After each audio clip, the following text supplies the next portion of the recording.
Hey everyone, Grant K for the Flame Learning channel.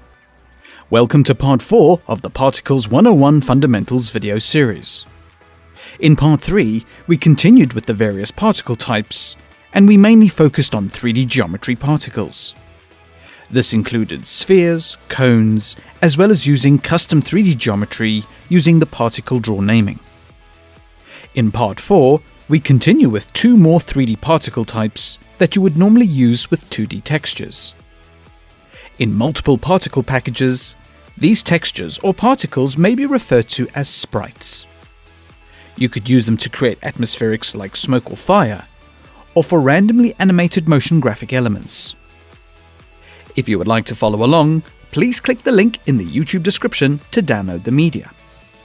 Alternatively, if you're watching the podcast version of this video, then type the link displayed in your web browser.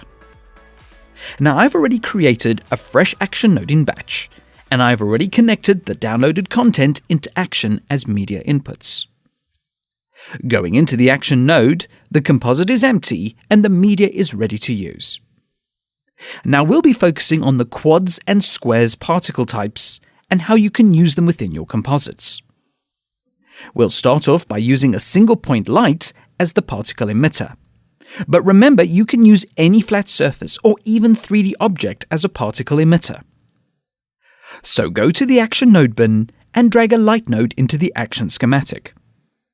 Double-click on the light for its controls. Set the light's Z position to 0, so it's at the center of the 3D composite. Now let's add a particle generator to the light. Go to the Action Node bin and locate the particle generator node. With the light selected, drag it into the action schematic and it will attach itself to the selected light. Now you probably won't see anything because this light is also shading the 3D environment, and the particles are just tiny lines to start. So to make this more useful, double-click on the particle generator for its controls. Set regeneration to regen all for interactivity, and increase the lifetime of the particles to 100. Set the interactive particle type to quads, and do the same with the render particle type. Increase the particle size close to 200, and decrease the number of particles to 0.5. Now scrub to the end of the shot. That looks much better. You could also go back to the Action Node bin and add another light to give additional shading to the 3D composite. Just push it way behind the camera. Now with quads, each particle is a flat square surface with an extended tail, and its orientation is based on the 3D environment. So when you texture these particles, the sprite texture will respect each particle's orientation. For example, select the particle generator and go back to the Action Node bin. Select the Sprite Star texture and switch to the Map tab in the Action Node bin. Drag out the Diffuse Map node and it will attach itself to the selected particle generator. Go back to the particle generator controls. So each flat particle is textured with the star and is orientated in 3D space. Now with so many particles, they will intersect and overlap with each other. This causes black edges around some of the particles. So to draw the particles correctly in 3D space, enable the Sort button in the particle generator controls. Now these particles are orientated in 3D space, but they are also angled towards the camera. For example, switch to orbit mode with O. Slowly orbit the camera and you will see the particles turn as the camera moves around the scene. I just wanted to make you aware of this behavior. Undo the camera move with Ctrl Z. Now there are so many routes you can take with particle design. For instance, decrease the spread of the light to roughly 40 degrees. Rotate the light 90 degrees in X, and move it to the bottom of the screen.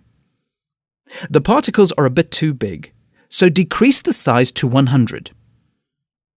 So this looks more controlled than just having particles everywhere. As a tip, if you're not happy with your particle generation, you can go to the second parameter menu and enable Use Seed. You can adjust the value to randomize the particle generation so you never have two of the same.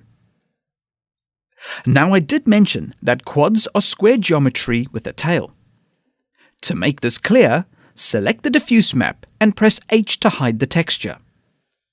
Go back to the particle generator and you can adjust the tail size for each particle. So with quads, you have some breathing room to slightly modify the shape of the geometry. But bear in mind that this will not work with every sprite texture. If you unhide the texture with H, you can see the weird distortions on the star. So set the tail size back to 100.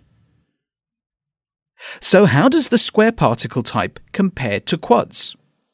Well, switch back to the first parameter menu and change the interactive and rendering particle types to square. The first thing you should notice straight away is that the orientation of each particle is now based on the horizontal and vertical of the frame. So instead of aligning to the 3D environment, the particles are orientated to the camera frame. If you were to switch to the camera menu and roll the camera, you'll see what I mean. Reset the camera roll with Control-click and go back to the generator menu. The other difference compared to quads is that these square particles have no tail. So as long as your texture is square, there should be no unexpected distortions. Even rotating the light in Z will give a great 3D result for this example. As another suggestion, you could add an additional axis to the light and animate it with an offset animation. This will create a completely different design for your particle output. Now, if you're someone who dealt with atmospherics instead of motion graphics, the tools and workflows are the same.